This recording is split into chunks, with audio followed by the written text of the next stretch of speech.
So yeah, everybody, thanks for joining. As you heard from Claire, it's fun to see where you're tuning in from. So please share that in the chat box if you'd like. It looks like we've got a good group tonight from all over, so that's great. Maybe some new names here too that I don't recognize. So welcome to this Practical Farmers of Iowa Farminar.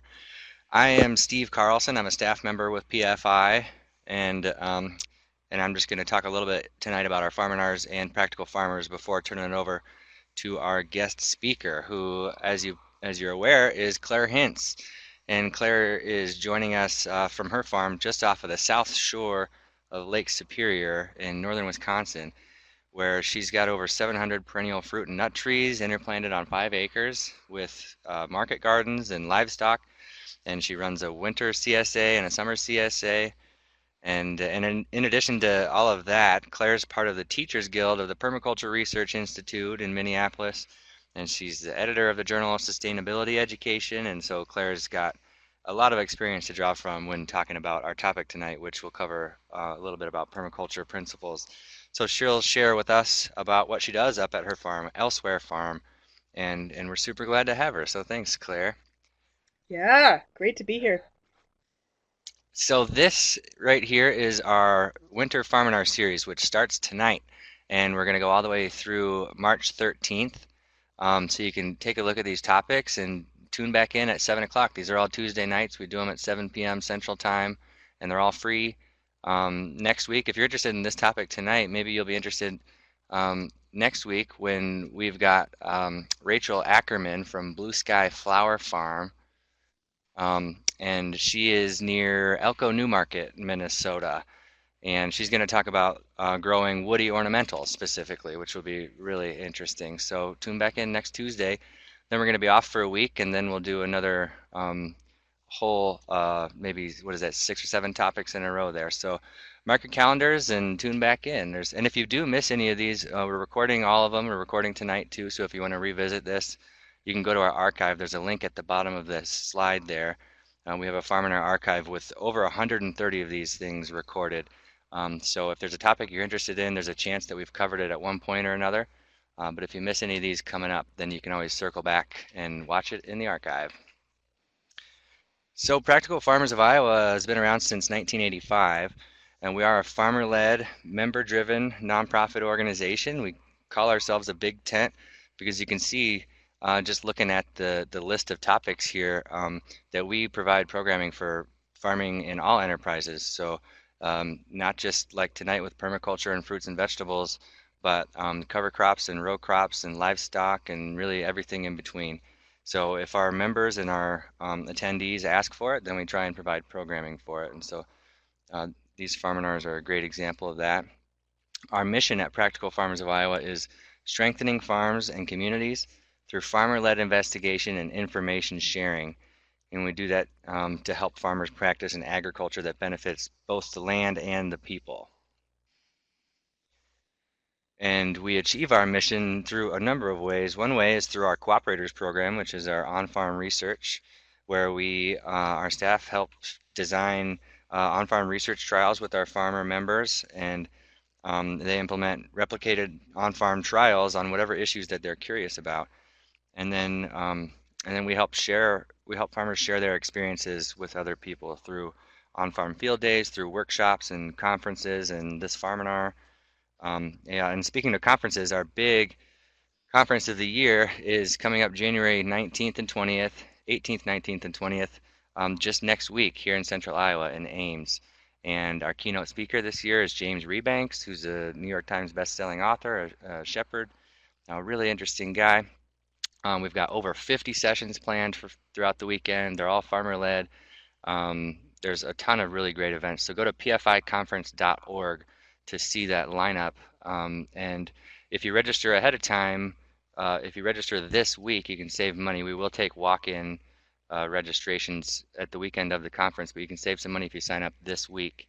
And Jennifer, we will not be live streaming in it. We are going to record some sessions. I don't know exactly what ones, but we're not live streaming the keynote. So sorry about that, but you should come. You're not too far. I assume you've probably got a good excuse. But please join us in Ames for that big annual conference. It's going to be a fantastic event. So if you like what Practical Farmers of Iowa does, you should join us. We are a member-based organization, and really we're only as strong and as good as our membership. So there's a number of member discounts here, like you'll get a discount to our conference, save big money on registration for the conference and other events just by being a member. A lot of our events, if we do charge for them, we usually don't charge for members. So you can get your money back right there. But really, the benefit of being a Practical Farmers member is joining a network of people who are like-minded, who want to see a sustainable agriculture across the landscape, and people who are willing to help others improve their profitability and improve efficiency and stewardship. So it's our network of members that makes PFI great. And then you can tap into that network through our email discussion groups. We have one on horticulture, we have a general discussion group, we have a policy discussion group, lots of ways to interact with each other. And then you can participate in our on-farm research. So learn more about joining Practical Farmers on our website and talk to me if you'd like. So real quickly then, couple of rules. Claire said she's happy to take questions as she goes. So if you've got clarifying questions, go ahead and pop those in the chat box. And if she sees them, she'll try and answer those as she goes. But do try and be respectful of everybody else and respectful of our speaker and try and stay on topic. She's going to cover a lot of stuff tonight, so chances are if you're asking about something off topic, she might be covering it later, so just keep that in mind. And we are going to save time at the end of the presentation. We got this until about 8:30 is when I'll shut it down, but we're saving a chunk of time at the end of her presentation to take some questions on issues that maybe we didn't cover in the presentation. So use the chat box though. She'll and myself will also keep an eye on it. Another thing is that as a farmer-led organization, your feedback to us is really important. These topics come directly from suggestions from our members. So that SurveyMonkey link on the screen there is, I'd love you to take that survey after the end of the presentation. Let us know what you thought about tonight and let us know what topics you want to hear about in the future. Near the end of the presentation, I will put that link in the chat box as a reminder, but you can click that now and it'll open your web browser and you can take that a little bit later. Another thing is that there's a link there to sign up for our Farminar email list. I can give you updates once a week on what topics are coming up, some background information on them. So definitely sign up for our Farminar email list. And for those of you who have been tuning in while I'm doing this introduction, feel free to let us know in the chat box where you're coming from. It looks like we've got a diverse group from all over Iowa and beyond. So yeah, if you want to let us know in the chat box where you're tuning in from, that's fun. Like I said earlier, I am in Ames, Iowa. And one other thing I want to point out is that in the bottom left corner of your screen is a little poll. Just gives us an idea for head count. So if you're watching this Farminar with a couple of people, check the correct box there to let us know just how many people are watching, and it helps us, get a head count, figure out how many people are actually tuning in. So we appreciate that information. And that's all that I've got. So let me pull up Claire's presentation and let her take it away and talk about Elsewhere Farm.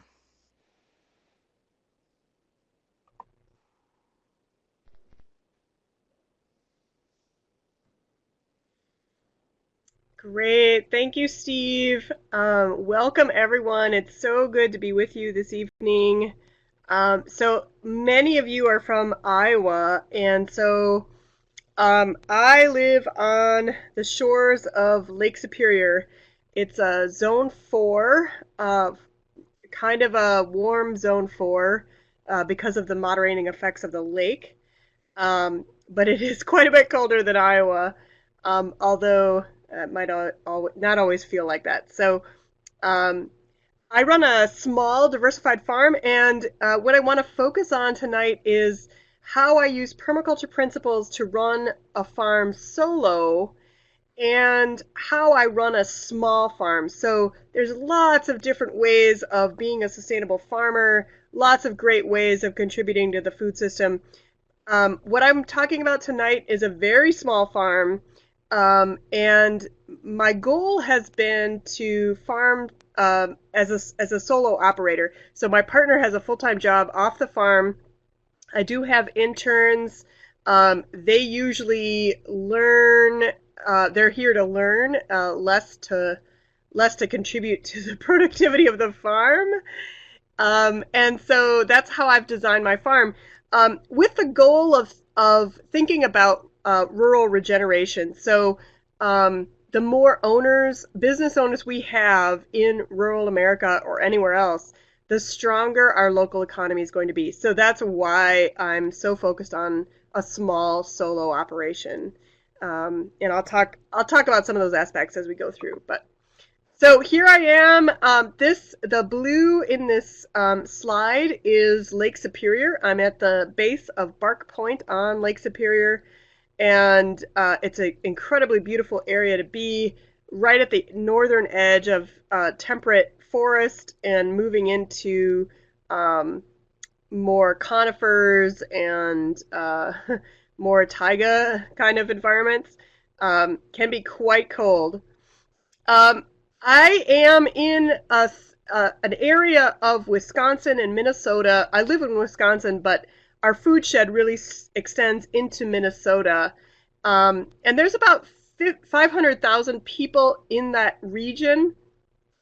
They spend about $1.5 billion on food, and that's nowhere near what we produce locally. And so I'm in an area where we're pretty severely economically depressed, and a lot of money leaves the local economy because we don't buy enough local food because we don't have enough farmers. And so that's a big part of my motivation for incubating new farmers, for having interns. Um, we know that we can produce enough food for our region based on the amount of arable land here. This is not farming country like it is in a lot of Iowa. This is forest land, but still there's enough land to actually produce enough to cover our regional, what would be a regional diet for everyone in the region. And it would add, if we could actually produce all the food we needed here, it would add thousands of jobs, a lot of additional revenue, and that's not, the $1 billion per year doesn't even count all the middle people, whether you're talking about a grocery store or a restaurant or a distributor. There's a lot of money that's leaving our local economy because we really need to rebuild our local food system. So that's the environment that I'm in. I grew up in Chicago, and and so this is what I was used to. I did my undergraduate degree at Northland College up here in northern Wisconsin, and did some internships on farms, and that pretty much sealed the deal that I was going to be a farmer. And there's a lot of other components to that motivation, but it was, like many young aspiring farmers, I had a pretty idyllic view of what farming was.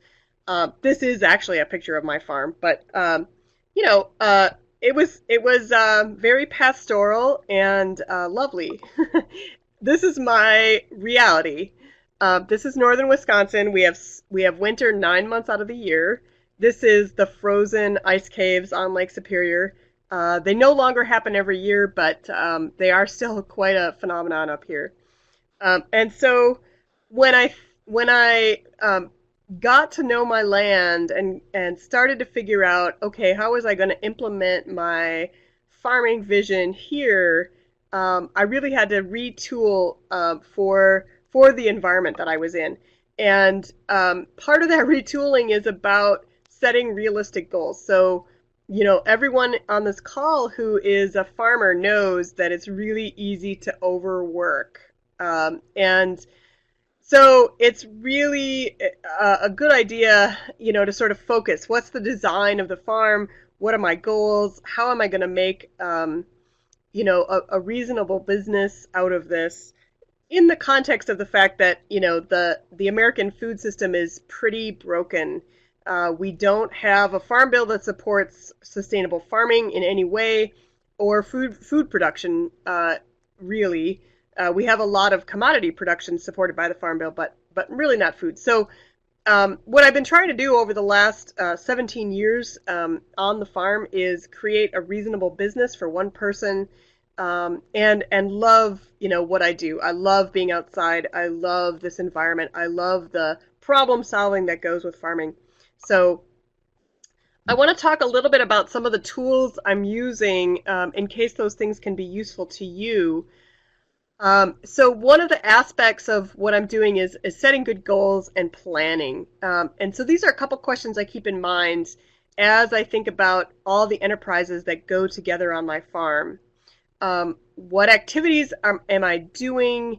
Um, and how do I let go of stuff to make the farm business more integrated and more productive? And what activities do I need to add to further integrate my farm?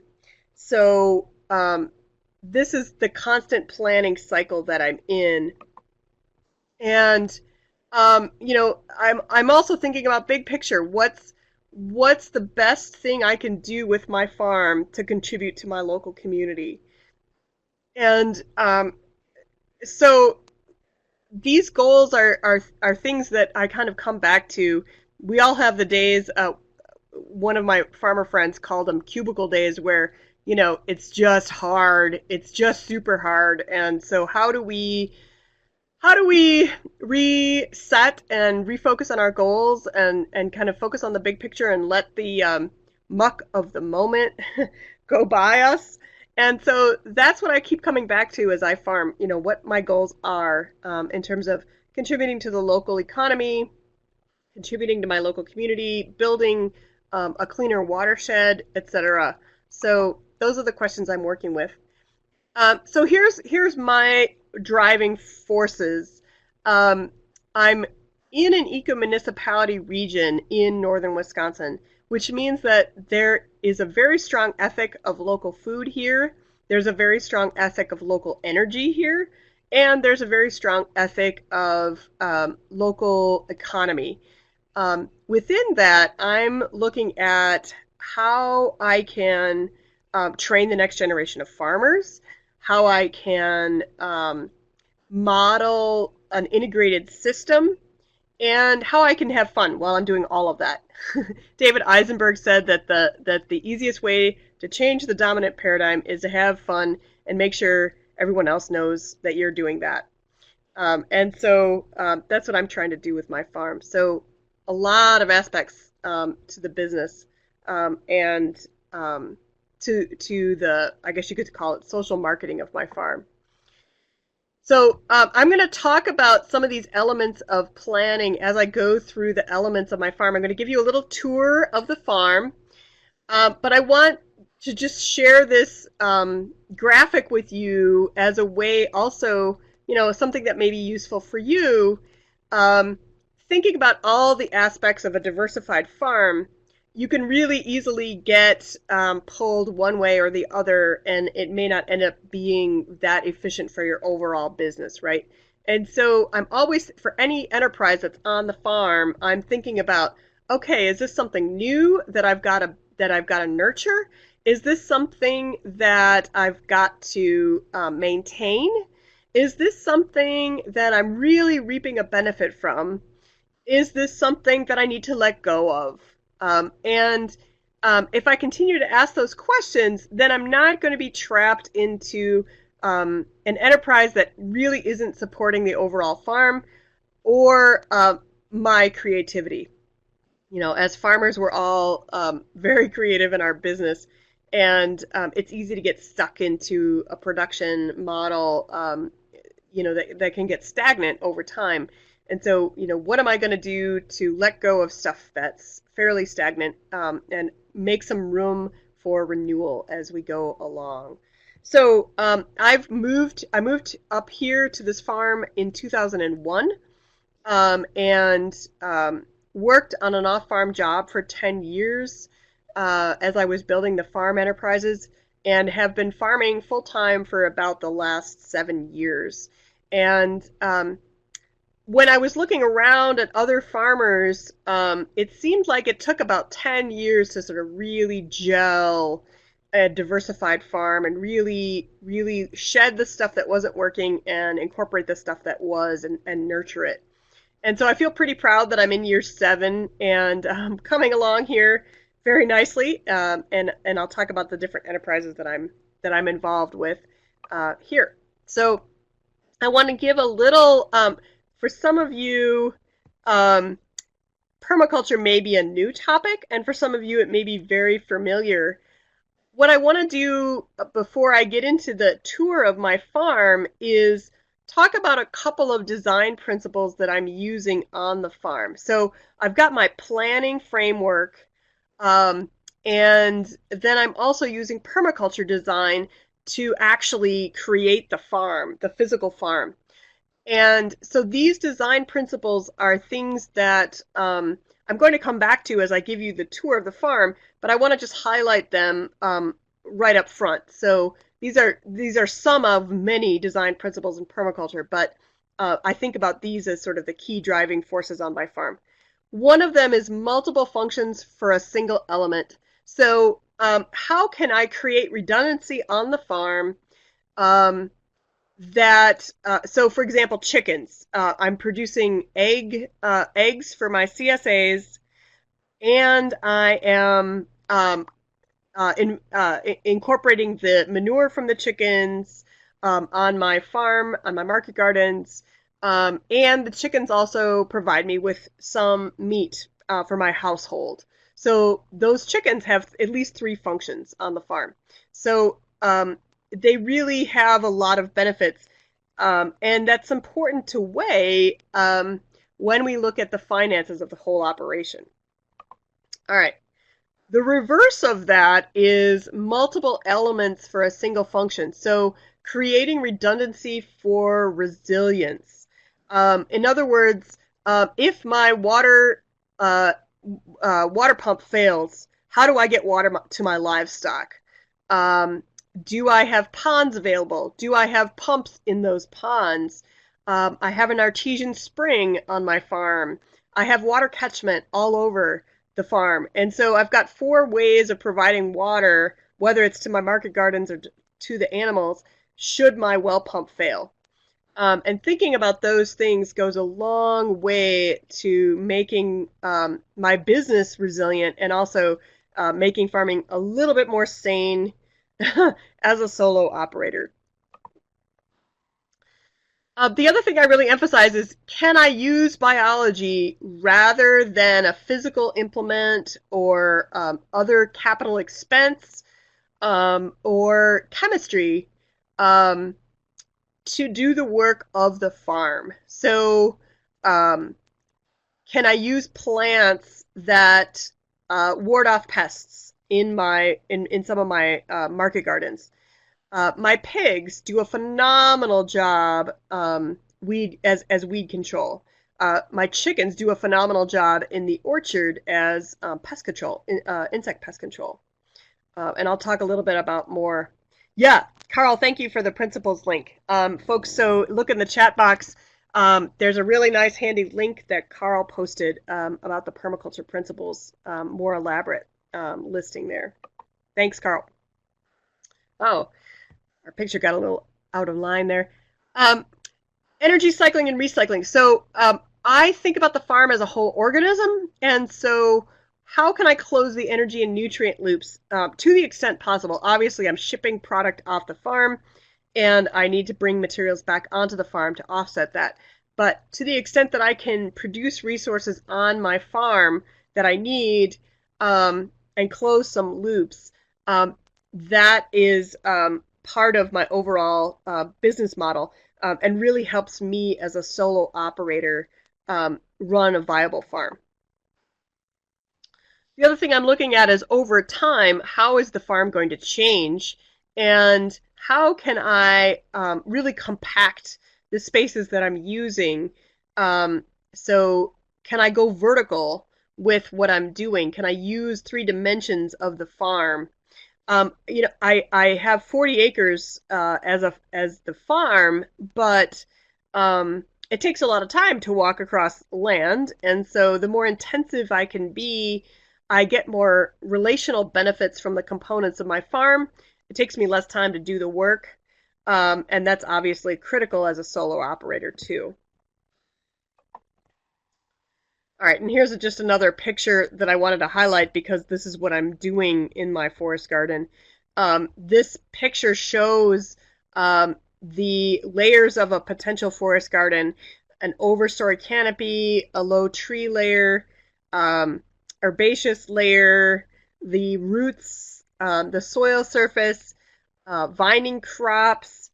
So the more that I can pack into my land, the more productive it can be with less work on my part. And again, just emphasizing that the relationship between the components of my farm really saves me a lot of work. And I'm going to talk about each of these things explicitly here in a minute, but I just want to give you the principles up front. Thanks, Carl. Another link, by the way, folks, check the chat box. Permaculture and biodynamics, more articles about that. All right, and the other component is organizing my farm so that I've got different zones. So the house is the sort of primary center of the farm, and then I've got the zone 1 home gardens, water catchment. Moving out from there, areas that I've got orchard and livestock, and further out from there, it's more commercial crops, more row crop type environments. The idea of these zones is the less time you have to travel to get to the work you need to do on a daily basis, you're just saving time. If anybody's familiar with the Lean Farm book that has come out in the last couple years, this is very similar to that idea. So you can save, a half an hour a day not walking someplace that's too far away from your house to do work.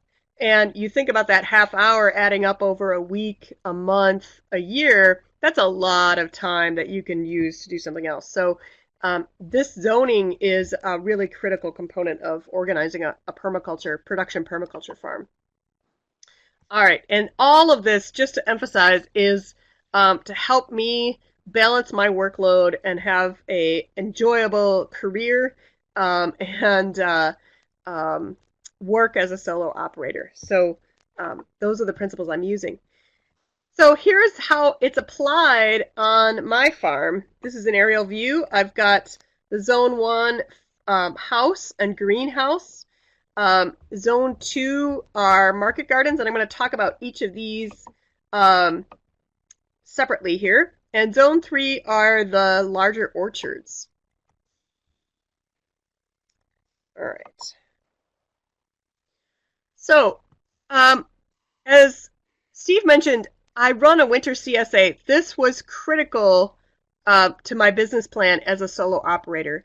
I don't want to run an insane business in the summertime and then collapse in the winter. That doesn't seem like a sustainable model to me.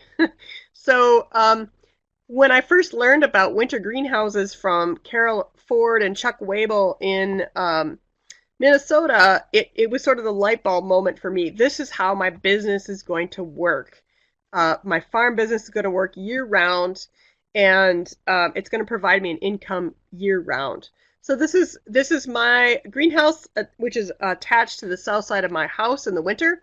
It's 12 by 24. I'm growing a variety of salad mix in there. It also works as a seedling operation in the springtime for my spring transplants. And so I can stack functions that way and use that space for more than one purpose. In the summertime, it's growing basil and pepper plants, and so I'm getting a crop out of there in the summer as well. So it's a highly used space and very efficient.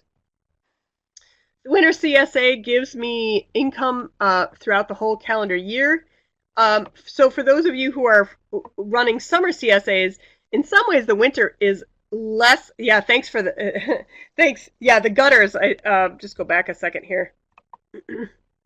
These are just regular household gutters cut in thirds. So they're 3.3 feet long. Easy to maneuver.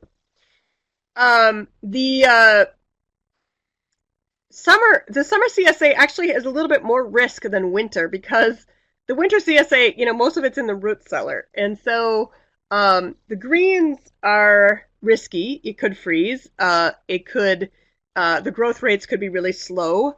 like this year, we've had 3 days of sun in 2 months, and so my greens are very slow here. But I've got greens in the ground as well.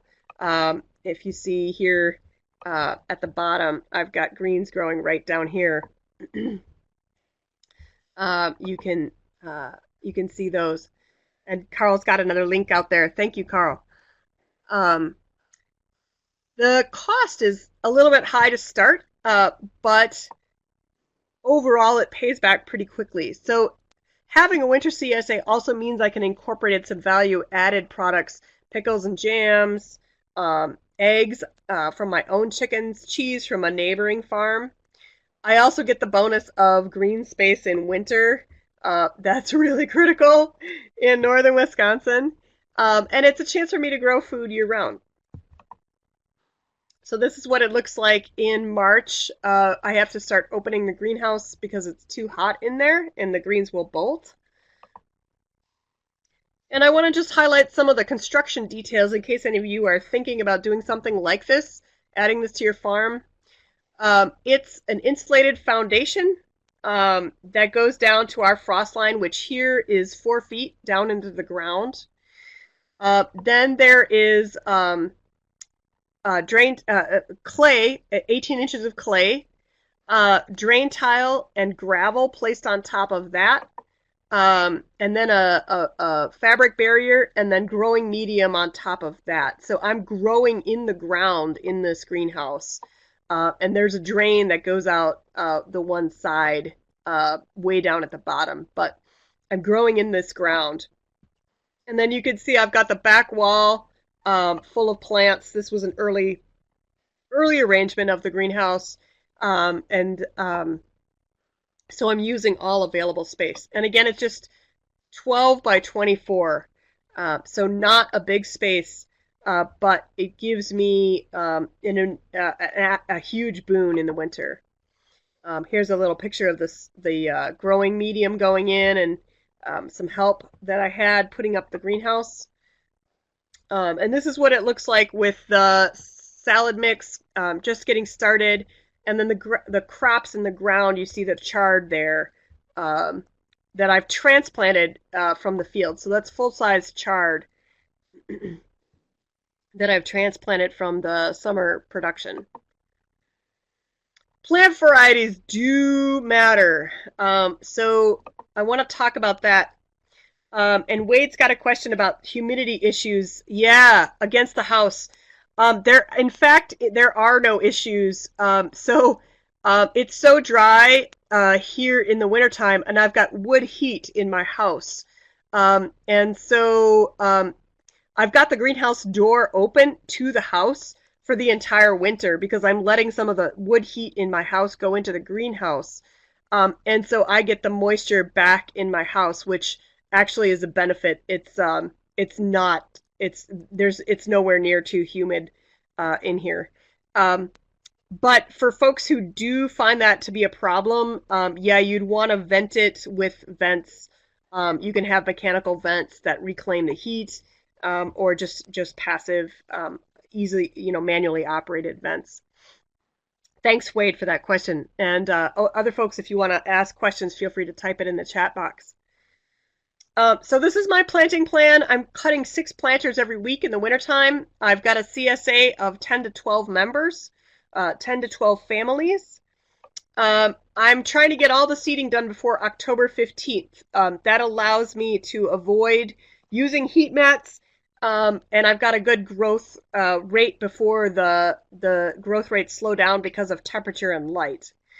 And this is my schedule here for the weeks. You'll notice there's 11 weeks planted out, and my CSA actually goes 17 weeks in the winter. And then, so at the 12th week, I'm starting to recut week 1. So I can recut most of these beds, most of these planters, at least once, which gives me a nice boost of greens in the springtime as well. All right, so I want to talk about numbers. The greenhouse costs about $20,000. You can see some yearly costs there. Propane, I cut my own wood, so it's a little bit murky what that costs. Seeds are about $200. The soil mix is about $100. And with 10 to 12 CSA members at $550 each, um, that's a pretty quick payback when you think about the greens being about $500 for this season that I'm producing. So um, that's quite reasonable. I am taking into account that the CSA would not exist without the greenhouse, and so and when I think about payback, I'm thinking about that full CSA cost. In addition, the greenhouse gives me heat for November and March, so I'm not running a propane in-floor heat system or using wood that much in those 2 months because the heat from the greenhouse is so much that I can just let that move into the house. And then again, I can use that as my transplant greenhouse for the summertime. All right, so moving into zone 2, further out from the immediate house, this is my market garden, and I want to talk about this because this is a little bit unusual looking market garden. When I moved here, I really thought, I was going to have a tractor, I was going to have a couple acres of vegetables, pretty conventional organic operation. And when I first started a market garden, it was the year we had 7 inches of rain in 24 hours. And I couldn't plant until July. And so I realized that the land that I was on was not going to work for tractor, row crop, organic vegetable production. There was just no way. So I started to look at more traditional forms of agriculture, and this system of raised beds and flooded aisles is a very common pattern in my area with the Anishinaabe and also all over the North American continent in terms of food production. So in Mexico, where Mexico City is now, there were huge market vegetable production, and they called it chinampas, much bigger flooded canals and growing beds. But I'm using those ideas basically in this operation. So I have flooded aisles and raised beds and permanent mulch on the top of those raised beds. So I do very little tillage in these raised beds, which again saves me time and work. I just want to highlight the fact that, I did have aspirations of the row crop organic production and got my first tractor when I moved up here. And it turns out that that wasn't the right tool for the farming that I was going to be doing. So I sold my International 340 tractor and got myself a nice walk-behind tiller, which I bought with a microloan from my local co-op and shared with 3 other farmers, so it was paid off in a year. We can get any equipment we want to attach to it. We're a very integrated farming community up here, so there are times when I'm getting transplants from another farm, and you can see my car is packed to the hilt here. I wanted to include this picture in particular because we often think about farm trucks, and I've been very careful not to buy a farm truck. My car gets 34 miles to the gallon. I can pull a trailer load of manure at 2,000 pounds on the back of this Toyota Corolla, and it's still getting 32 miles to the gallon. So I've really,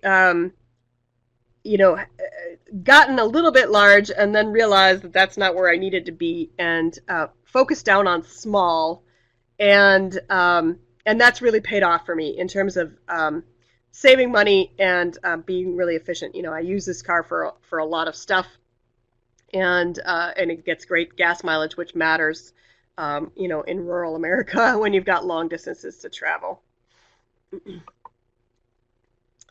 So, as I mentioned, when I had aspirations of row cropping, I was quickly brought up to needing to pay attention to the nature of my farm. And so the raised beds and sunken aisles have been such a boon in terms of pest control.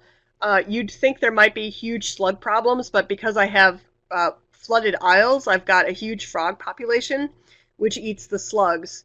And so you can see, great weed control in the permanent mulch, and I can be incredibly intensive in my production on my market garden.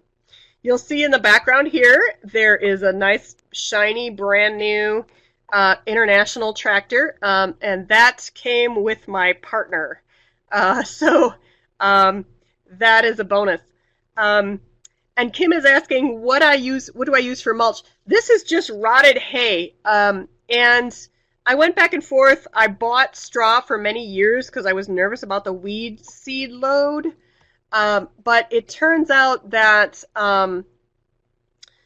because it's in permanent mulch, the weed pressure just hasn't really materialized. And so I've gone to using my own rotted hay mulch because I know that that's organic. I can't find organic straw here, and that's important to my system. And so I'm using the rotted hay. And that's put down, it's spread by hand, Wade. And it's put down in the early spring, about 6 inches deep. Yeah. All right. Just big flakes. I'm not certified organic, but I am following those practices. And the only reason I'm not certified organic is that I have such a immediate market for my crops that I don't need that extra labeling because I can share with people what I'm doing on the farm, and that's worked pretty well for me. If I were to expand my markets, I probably would get certified.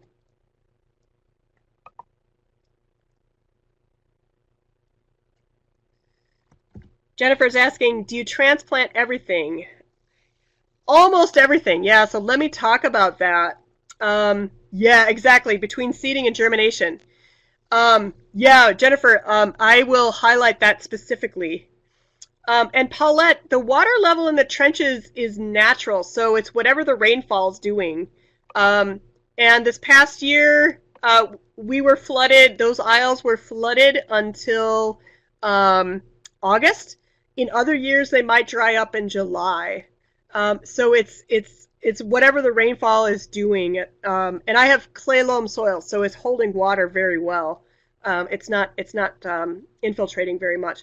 But you can see also, so the hay on the side of the beds is pulling some of that moisture from the aisle into the bed. So the other benefit for this is exactly, Clara. I don't use supplemental irrigation for my raised beds. I have laid drip lines in those raised beds in case I need it.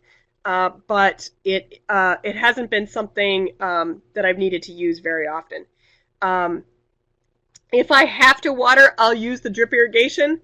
If the drip irrigation for some reason, like that drip irrigation is tied to my well pump. So if for some reason I don't want to use my well pump, I can pump out of the ponds and flood the aisles. So again, a double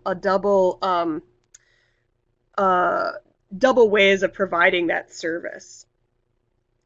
Great questions, everyone. So my market gardens are less than a quarter acre. I've got 5 plots of market gardens. These back to, and this one here to the west, are the raised bed sunken aisles that you saw with the flooded aisles. The 2 beds to the west are raised bed sunken aisles. This one's raised bed sunken aisles by the barn. And then the 2 beds, one to the north of the barn and one to the south of the barn, I'm using a lot more cultivation there. And that is where I do my direct seeded crops. And I'll show you my rotations. Yeah, and Wade, water tolerance is not a problem because the water level in those raised beds is almost always lower than the roots on of the crops. Now, um, the difference is that this year we had incredible flooding conditions, and this is the first year with those raised beds in about 10 years of production that I have had any kind of damage to my crops. And the crops I had damage with actually weren't even in those raised beds with the flooded aisles. They were in the direct seeded areas. I had some root rot in the carrots and things like that. So in Iowa, let's see, water tested. Yeah, so I do test my water. There is no requirement right now for testing those aisles. I imagine as the food safety regulations get implemented, I'll be testing more regularly for that. But yes, I check my water quality as we go along. I don't have, so other than what I'm doing on my farm, it would be hard to find contamination in my water. So there's no one farming around me.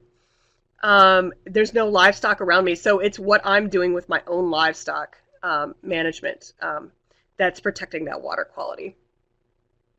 Great questions. All right. So as I mentioned, the raised beds, sunken aisles, and then the this bed right here and this one back here are raised beds, but not flooded, and that's where my direct seeded crop's going. So let's look at that. So the transplant plots have 8-year rotations. 3 of those, I'm not walking on those beds.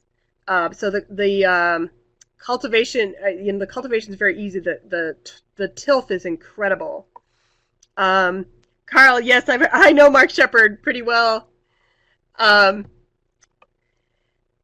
then the other 2 area plots are the direct seeded crops, and that alternates with a garlic plot. And so that does give me that mechanical cultivation that helps with the seeding and germination between, the weeds that germinate between seeding and the crops germinating, Jennifer.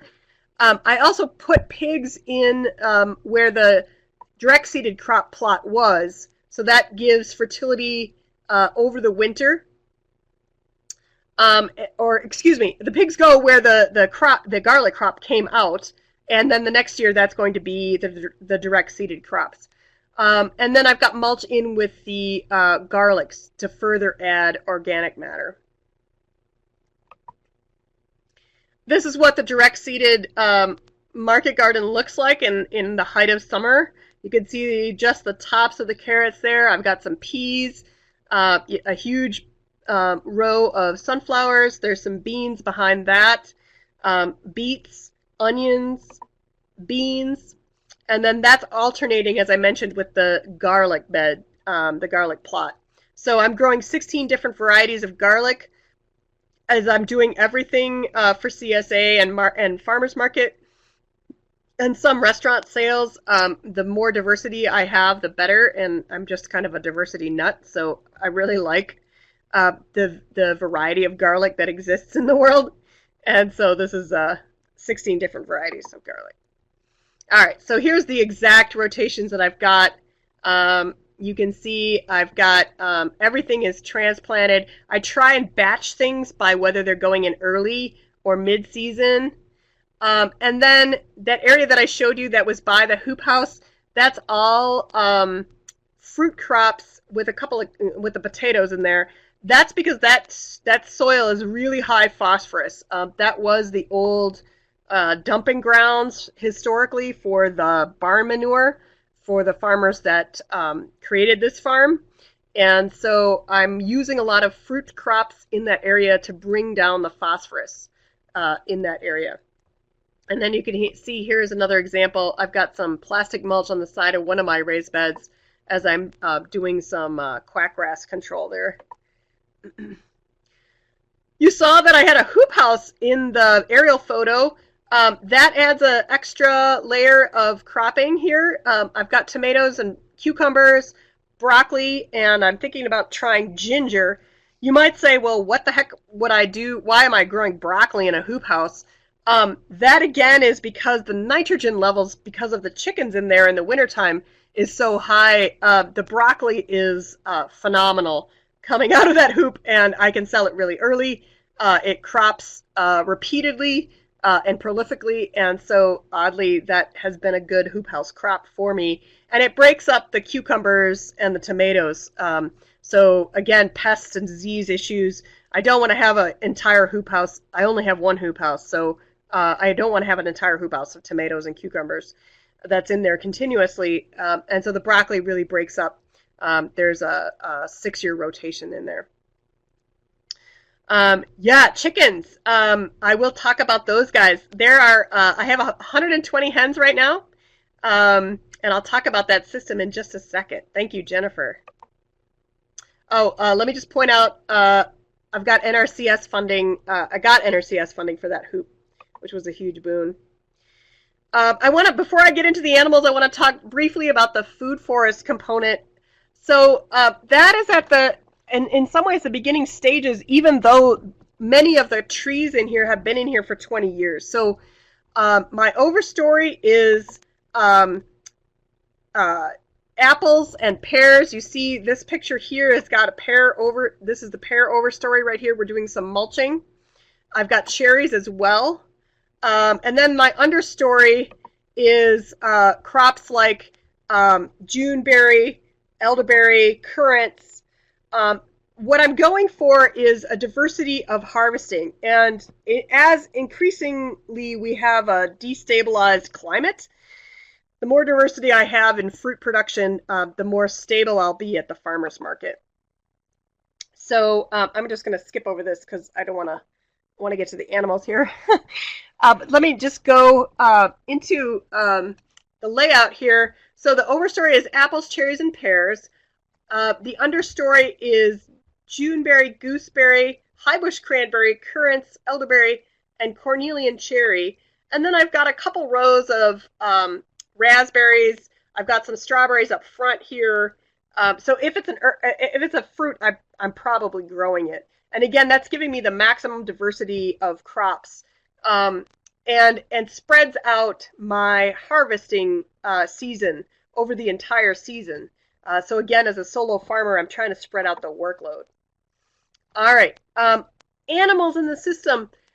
So what I'm working with right now, bees intermittently. They're not hardy up here in northern Wisconsin, with lots of problems with disease and mites. And so I try and maintain honeybees and also solitary bees. And then the chickens I'm keeping are a mix of rare breed Icelandic chickens, which I'm actually breeding. And so I've got Icelandic roosters and Icelandic hens, and I save those eggs, which are white, for hatching in the spring. And then I've also got some other brown egg layers, Rhode Island Red and Barred Rock, and the Americanas for green. Again, maximum color in the egg box, and also a little bit larger size. But the only roosters on my farm are the Icelandic roosters, and the only white eggs on my farm are the Icelandic eggs. So that's how I maintain a pure Icelandic breed. And then I've got so there's 120 hens. I keep them for 2 years, and then I have a rotation of new chicks coming in. So I'm replacing basically a third of the flock every year. My hoop house. Let's see, I don't know if I have a picture of my summer hoop house. I'll have to look through the slides here in a minute. But you can see down here in the lower corner, this is my winter coop area, and this leads into that hoop house that you saw. So the hoop house is their pasture for the winter. They love the fact there's no snow in there, and then they've got plenty of roosting space and nest boxes indoors, and I can run. There's electricity there. I can run a heat lamp and heated water. They're pretty happy. I'm also raising American guinea hogs, another rare breed. This is providing, between the chickens and the guinea hogs, this is providing me the fertility that I need for both the orchards and the market gardens. and we can talk about how I'm managing all that manure in great detail here when we get to the question period. But I just want to highlight that I'm sizing the flock of my chickens and I'm sizing the herd of my pigs to the manure needs of my vegetables and fruit. And Aaron's got a good question. How do you keep track of old flock chickens and new flock chickens? Good question. So the brown egg layers I rotate between Barred Rocks and Rhode Island Reds, so I know which year I'm working with. I just, every year it's the other breed, and so I know that the old hens are ready to go. I don't track the age of my Icelandic chickens. Yeah, it's, that's just sort of the inefficiency of maybe of a small farm that I just let them go for as long as they're going to go. And that seems to work out okay in terms of the chickens paying their way, in terms of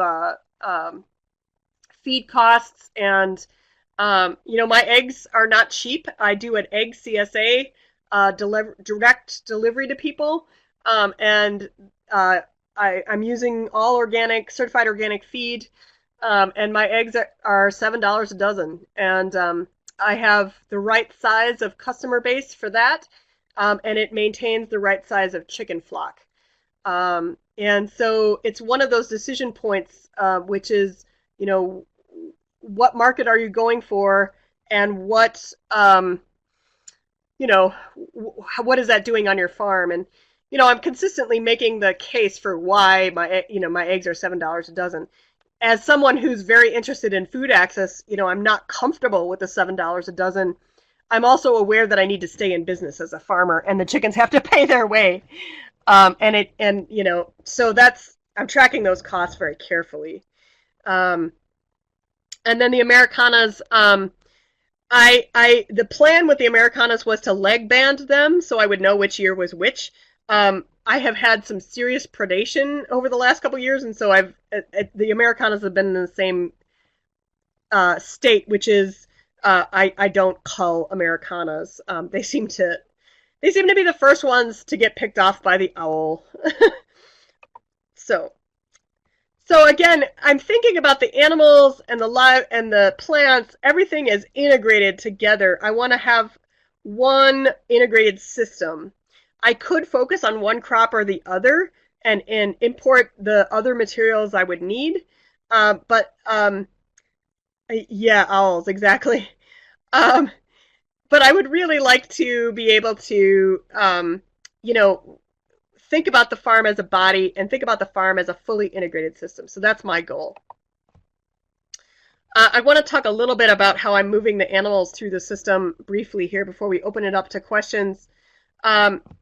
So I'm moving the pigs through the orchard in the wintertime and then in the very early spring. They move out of there into, yeah, exactly. Thank you, Greg. There is a lot of nutrition in those eggs.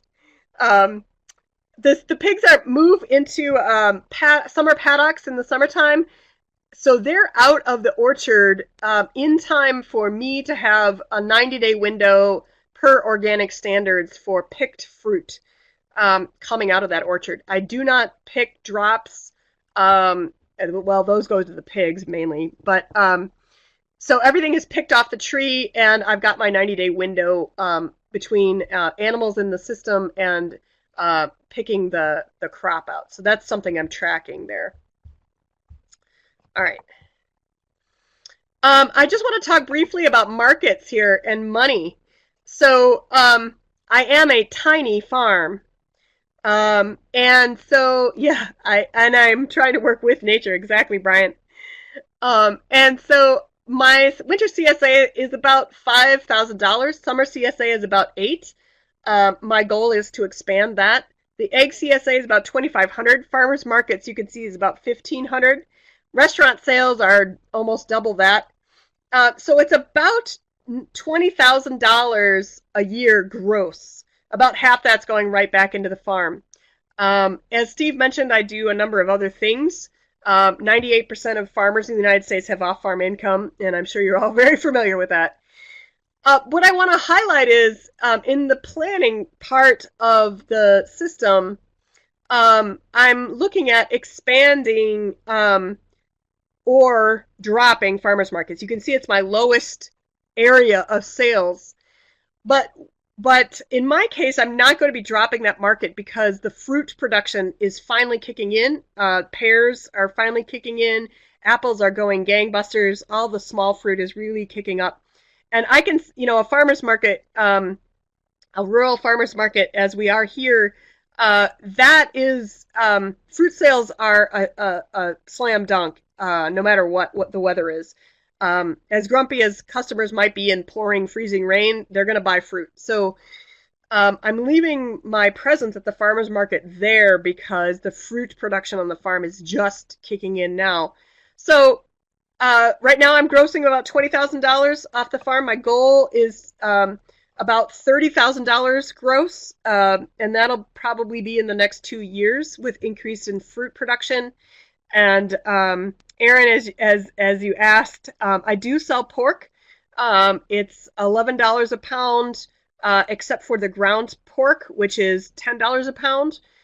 That's for pasture raised pork with a little supplemental organic grain, rare breed. It takes them 18 months to come into butchering weight. And so for all of those niche aspects, it is high priced pork. It is also phenomenally tasty pork.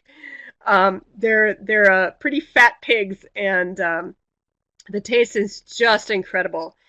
So I'm enjoying having them. And again, I'm staying quite small. So I've got a couple breeding sows, 2 boars, and right now a whole lot of piglets. And check out my website in a week or so, and I'll have a video up of the pigs leaping through the snowdrifts. Um, but yeah, so, and I'm still learning. So there's something every new. This picture here is of my interns in May term. We were replanting some pears. You never know what the weather might do. So how do we plan for complete chaos and weather?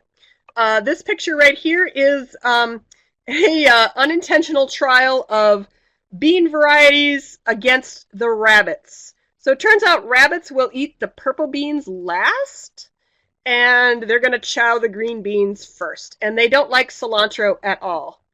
And so I don't have a dog yet. That is hot on the next list of livestock for the farm. The rabbit population was out of control this year. And so we learned a lot about what the rabbits want to eat. But lots of fencing went in, and the dog is forthcoming. And then I just want to have a shout out to the fact that I have such a supportive community around me. I've got classes coming out all the time to see what I'm doing. The homeschool group came out and did some cider pressing. They come out regularly. I've got classes coming out from the local college. And so all of that is so important to feel part of the community, and to feel the rewards of all of this hard work. So with that, I want to open it up to questions. I think we have about a half an hour. Is that right, Steve? Yeah, Claire, we've got about 25 minutes or so, so plenty of time for questions. Get them in the Great. chat box. Great. I'm going to let you all type a couple questions, which I will answer. I'm going to take a little bio break here, and I'll be right back in a minute, okay? Perfect. Yep.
All right, great. Jumping back in here.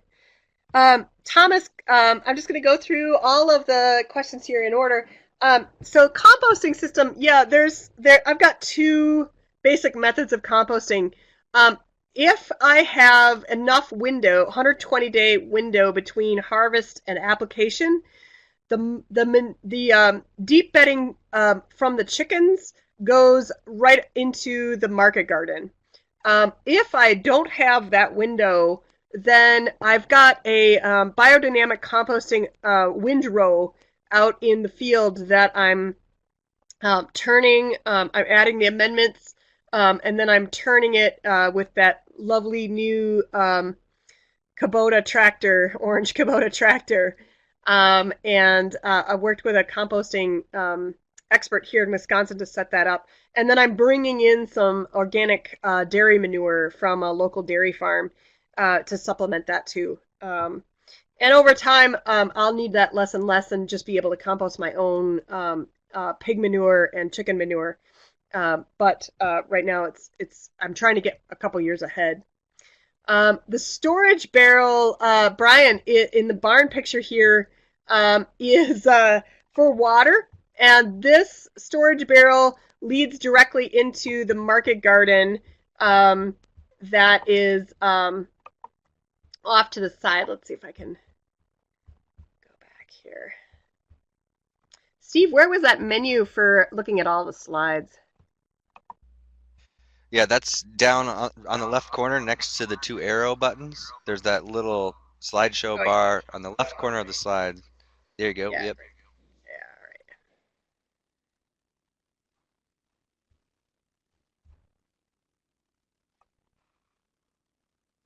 See if I can find the.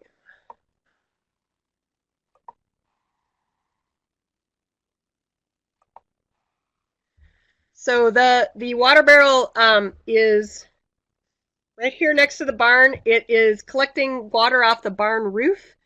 And then that's going right into, or can go right into the market garden right here, or into the hoop house, and that would be flood irrigation. So again, adding some redundancy to my water options. Wade, adding ruminants. Yeah, that would be nice. That might be, my taste for farming is always bigger than my hours in the day. But I've got, so this little patch right here is 4.5 acres or so, and I've got a lot of hayfield out beyond that in zone 4 or so. And so I took a grazing workshop last year at the Moses Organic Farming Conference and starting to think about how I could use that, mainly because I don't have a haying operation, and so the amount of money it takes to hay that field is not worth the selling of the bales. And so if I can run those bales or run the grass through ruminants and sell the ruminants, I would be much better off. Okay, John has a question about the orchard spacing of fruit trees and understory trees. Good question. So the pear orchard, where my arrow is right here, is 20 feet apart. They're standard trees. So I'm going for more of a savanna experience, lots of light getting in there. And then the understory fruits are in row, in the pear row. So then I've still got that 20-foot aisle where I can run a turkey tractor or chicken tractor. Chicken tractor has actually not worked well because they're really interested in the fruit too. But I could do something else with those aisles if I wanted to. And then Jennifer has a question: how far between transplanting and getting mulch down? The mulch goes down generally in early May or even April if I can get out there. And then the transplanting is anywhere between mid-April to June. Really depends on the crop. So usually the mulch is getting down as early as I can get in there. And then, I've got, 5 or 6 beds that are going in that early time. And then Barbara's got a question about educational activities. Yeah, I do permaculture design certification courses here. We've had some open space. Last summer we did an open space permaculture weekend, which was a great deal of fun. It was anybody interested in permaculture just came, and then we created the agenda when everybody got here. And so we ended up doing a lot of herbal distilling and stuff from the plants on the farm. It was a really good time. But I do a lot of work with Moses, and I'm also doing some work on food systems education with the University of Minnesota Duluth. So yeah, I'm a part-time educator as well. And I when I have workshops, I usually post them on my website. Allison's got a question about mice. I do have a bait station set up for mice in my greenhouse. I have not regularly seen them in my greenhouse. It's very rare to see them in my greenhouse. And I think that's because I have so many predators around the farm. I've got weasels, lots of birds of prey, and then in my farmhouse I have shrews, which eat mice, and so I haven't seen a lot of problems with mice in the greenhouse. Definitely voles at the end of the season in things like beets can be a real challenge. So I'm moving up the timing on the beets, and that's also to help deal with the potential of flooding in the late fall too. Clara's got a question about raised bed creation, setting up the beds, prepping the soil, and upkeep. Yeah, let me go back to that picture here. Back up.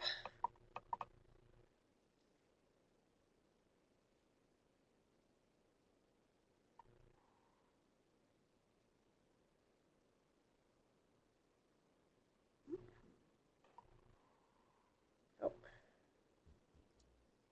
there we go.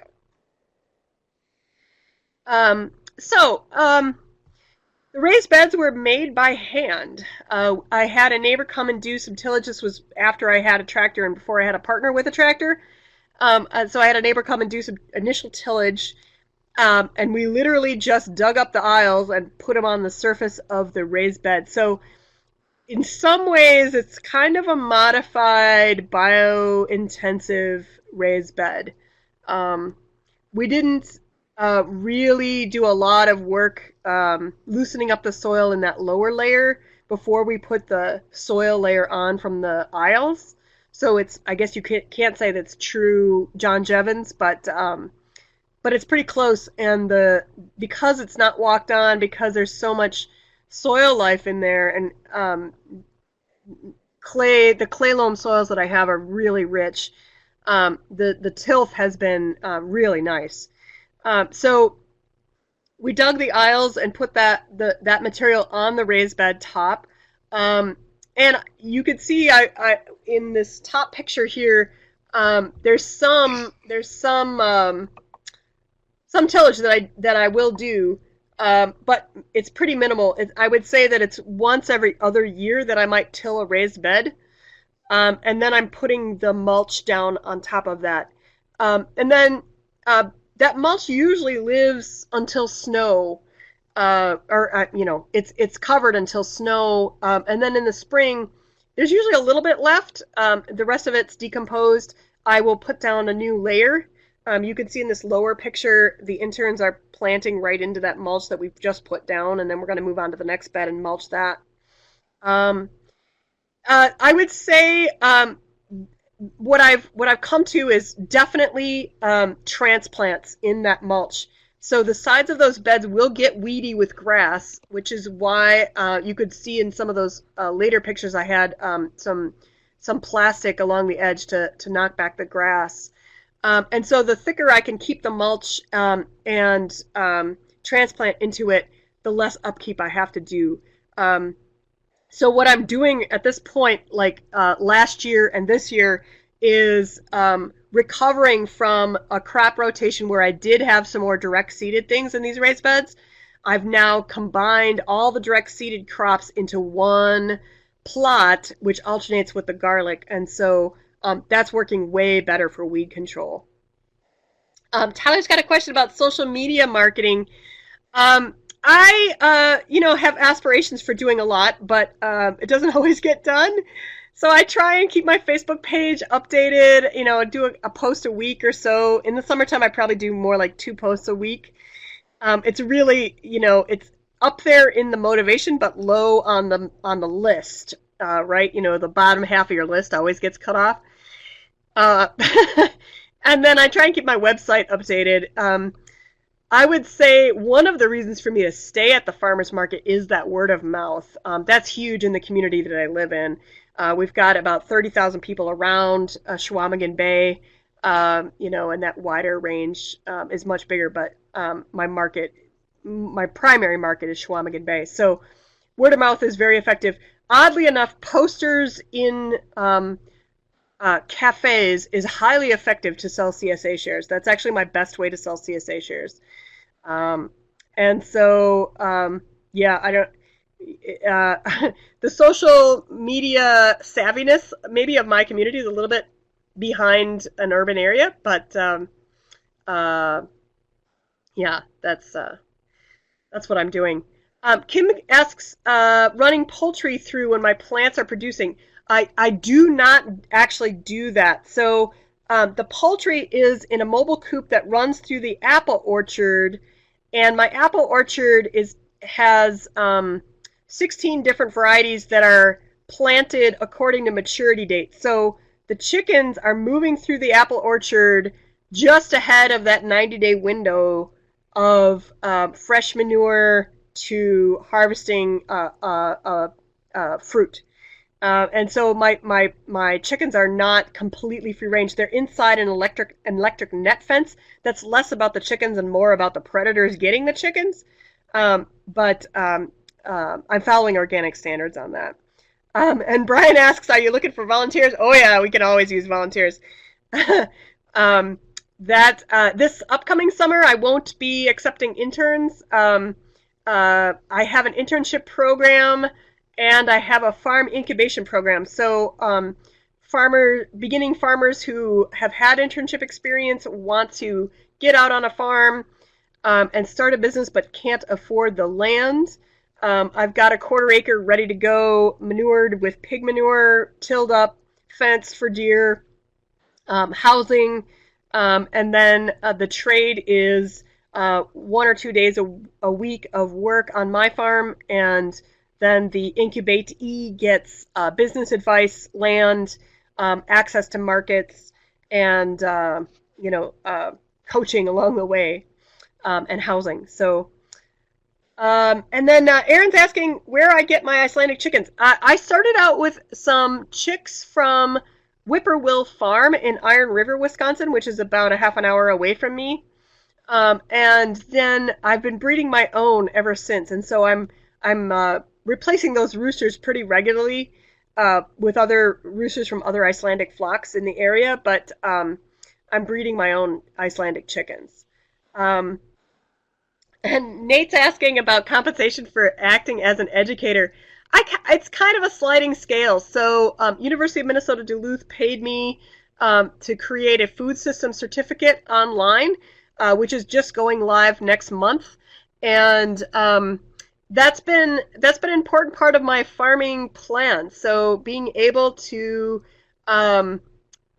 being able to mix work and having other income streams to help the farm expansion process is really important to what I'm doing. It's also kind of sanity. So there are days when things are just not going well on the farm, and it's nice to be able to think about the work that I'm doing theoretically, and vice versa. When I'm stumped about a project on in my journal work or with a curriculum, it's nice to be able to just get out and muscle through some projects.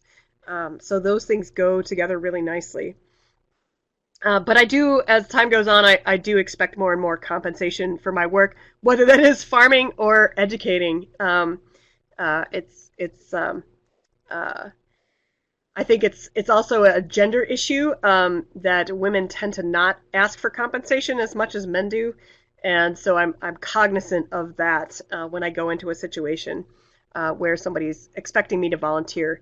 And it may be a good cause, and it may be something that I just turned down. So, um, construction industry. That is a good background to have to move into farming. Let me tell you, I would say that 75% of farming is construction. um, Wade's asking breeding breeds of hogs and chickens for production reasons. I am choosing the breeds because they have a story to tell. And if I'm going to have animals on the farm, I want to be doing more than just producing meat or eggs. And so if I can do something to improve the diversity of livestock in America by working with these rare breeds and doing some breeding with them, then that's a stacked function from my farm. So Kim's asking what I did off farm for the first 10 years. Yes, really important. So when I was interviewing women farmers around Wisconsin and Minnesota for my dissertation, trying to figure out how they had persisted over a decade, 2 decades, 3 decades of farming, one of the things that stood out was they all had some resilience in the 10-year learning curve it took to get really good at farming. Whether that was a partner with an off-farm job, or they did an off-farm job, or they were working at another operation that was hosting them. There was some kind of resilience in that 10 years, which made them successful. So for the first 10 years, when I had bought the farm, I was a campus sustainability coordinator for Northland College here near me in Ashland, Wisconsin. And that was really helpful because I could put a lot of infrastructure in, and the deer fencing was a huge expense, and getting a tractor, selling the tractor, getting a walk behind, equipment like that. And that was great. And then at some point I had to decide, if I'm really going to farm, I need to let go of this full-time job because it's easy to get sucked into all the extra parts of that full-time job. And so, Kim, if you are a K-12 educator, there are many farmers who are K-12 educators and can do some farming in the summertime. I would say higher education is maybe slightly more challenging. I'm not sure about that, only because there's such a publication pressure that most professors are writing their research papers in the summertime. But I also know a lot of full-time professors who actually quit their full-time professorship and went to farming. So you can, there's a lot of directions to go. But I've seen many beginning farmers really crunched because they expect the farm to pay for the startup, and it just can't. Not until we overhaul the Farm Bill. And so, I think farming full-time in the beginning stages an off-farm job full-time in the beginning stages is a really good way to go. But it is the way that I went, so I'm kind of biased in that regard. So, great. Yeah. Yeah, great. Yeah. Claire, so Everybody feel free to email me later if you have additional follow-up questions. I'm happy to answer them by email. oh, very cool. You should, put your email in the chat box at some point. Yeah. So we do have a couple more minutes if there's another question or two. Otherwise, I did put the link in the chat box to take our survey before you log out tonight. I'd appreciate that. But I do have a question, Claire. I guess kind of going back to what Wade was asking about choosing the breeds of the hogs, Yeah. and so I've heard orchardists before complain that certain hogs will root up the ground too much and disturb the roots on their fruit trees. And so could you mention about how the American guinea hogs do? I think you said you put them through the orchard in the winter time. Maybe that helps a little bit. And then also, do you have in that orchard that I think is apples, cherries, and pears, do you not have understory crops? Is that just the taller fruiting crops, or is there anything lower down that might be disturbed by any of the livestock? Oh, great question. Yeah, so chickens and orchards in the summertime don't go together. The chickens will go after fruit, including flying up to get apples. if they're not moved out of there fast enough, and they don't have to be ripe apples. But the pigs, so the American guinea hog turns out to be more of a grazing hog and much less of a rooting hog. It'll root the top inch or so of the soil, but they really don't do the kind of tillage that you see with the bigger breeds. I originally got pigs because I wanted the tillage, but I've since fallen in love with the guinea hogs, and so I've sort of adapted where they are in my system. And so it also turns out that the guinea hogs don't seem any at all interested in shrubs or trees, and so they were out in their summer paddock, and I had some seedling ash trees out there, and they'd mowed everything else totally down, but wouldn't touch the ash trees. So I thought, well, if that's the case, then they certainly can move through the orchard and the understory fruit shrubs in the early season, and they don't. It doesn't seem like they're going to conflict with that as long as they're out of there in time, so that I've got my 90-day window between fresh manure application and harvest. So what I've done is move some of the earlier season fruiting shrubs like currants and gooseberries out of the orchard system and into some other areas of the farm. So the first fruit that comes into production in the orchard is elderberries, and so they're September up here, and so I've got my 90. As long as the pigs are out of there, in the spring, there I've got my 90 days window. So that's actually worked out well, and that's one reason I would recommend the guinea hog if you are trying to incorporate those into more of a permaculture landscape.